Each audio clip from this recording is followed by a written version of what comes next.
તો હવે આપણે બધા આવરણ જે છે ને એ ફરીથી એકવાર જોઈ લઈએ. વાતાવરણના બધા આવરણ, લેયર્સ ઓફ ધ એટમોસ્ફિયર. તો trust me in the exam.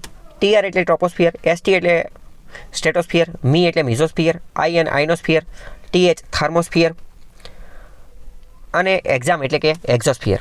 હવે જો એક્ઝોસ્ફિયર આપણે નથી સમજેલા એ હું તમને અત્યારે સમજાવી દઉં. હકીકતમાં આ બધા આવરણ છે. એક્ઝોસ્ફિયરનું ગુજરાતી થાય બાહ્ય આવરણ. બાહ્ય આવરણ એટલે એક્ઝોસ્ફિયર ઇન શોર્ટ એવું કહેવા માંગે છે કે આ વાતાવરણને એ બધું પૂરું થાય, આ બધા આવરણ પૂરા થાય ને એની બહારનું જે આવરણ રહ્યું ને એની બહારનું બધું એને એક્ઝોસ્ફિયર નામ આપી દીધું અમને. બરાબર સમજાણું કે આપણે આ બધા જે ડિટેલમાં સમજ્યા ને થર્મોસ્ફિયર ને આઇનોસ્ફિયર સુધી આપણે ડિટેલમાં સમજ્યા, એની બહારનું જે બધું આવરણ રહ્યું ને એને આઇનોસ્ફિયર કહેવામાં આવે. એને એક રીતે આકાશ માનવામાં આવે. એને શું કહેવામાં આવે? એને આકાશ માનવામાં આવે. ત્યાં સ્પેસ સ્ટેશન ને એવું બધું લગાવવામાં આવે. બરાબર. ચલો હવે હું તમને થોડું અંતરને એ બધું કહી દઉં. ટ્રોપોસ્ફિયરમાં આપણે જોયું કે 0 થી 18 અથવા 0 થી 20 કિલોમીટર. સ્ટેટોસ્ફિયરમાં 18 થી 50 કિલોમીટર.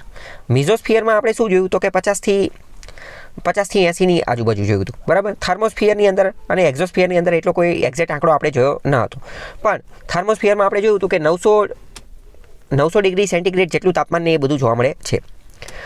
બીજી આપણે અમુક ખાસિયત શું જોઈ તો કે ટ્રોપોસ્ફિયર શું હતું મોસ્ટ ઇમ્પોર્ટન્ટ તો કે માનવ જીવન માટે જરૂરી છે. પૃથ્વીથી સૌથી પહેલું આવરણ છે. સૌથી પહેલું ઋતુઓ અનુભવાય છે, શિયાળો, ઉનાળો, ચોમાસું.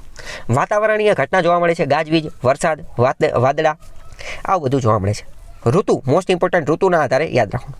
સ્ટેટોસ્ફિયરમાં ઋતુ કંઈ જોવા મળતું નથી. વરસાદ, ગાજવીજ એવું કંઈ જોવા મળતું નથી. કેમ? તાપમાન કેવું રહે છે? તાપમાનમાં વેરિએશન એટલો વધઘટ ફેરફાર તફાવત જોવા મળતો નથી. પણ સ્ટેટોસ્ફિયર મોસ્ટ ઇમ્પોર્ટન્ટ, સમતાપ, તાપમાન સમાન જળવાઈ રહે છે. અને બીજું મોસ્ટ ઇમ્પોર્ટન્ટ ઓઝોન વાયુ માટે જરૂરી છે. ઓઝોન વાયુ જે છે એ અહીંયા જોવા મળે છે. ઓઝોન વાયુ પાર જાંબલી કિરણોનું ને એ બધાનું નાશ કરી નાખે છે, આરોગ્યપ્રદ છે એ બધું. મિઝોસ્ફિયરમાં શું જોયું હતું તો કે મિઝોસ્ફિયર મધ્યાવરણ છે. મિટિયોર, ઉલ્કાન એ બધું અહીંયા નાશ પામી જાય છે. બરાબર. મિઝોસ્ફિયરની અંદર આપણે એ બધી વસ્તુ જોઈ હતી. થર્મોસ્ફિયરની હારે આઇનોસ્ફિયર જોઈ લીધું હતું. થર્મોસ્ફિયર અને આઇનોસ્ફિયર ઓરોરાની ઘટના જોવા મળે છે. થર્મોસ્ફિયર ઉષ્માવરણ, સૌથી વધુ ઉષ્મા, સૌથી વધુ ગરમી, સૌથી વધુ તડકો, સૌથી વધુ તાપમાન જોવા મળે છે. ઓકે, તો આ બધું આપણે ડિટેલમાં જોઈ લીધું. ફરીથી 1-2 વાર રિવિઝન કરી અને આમાંથી વારંવાર પ્રશ્ન પૂછાતા હોય છે.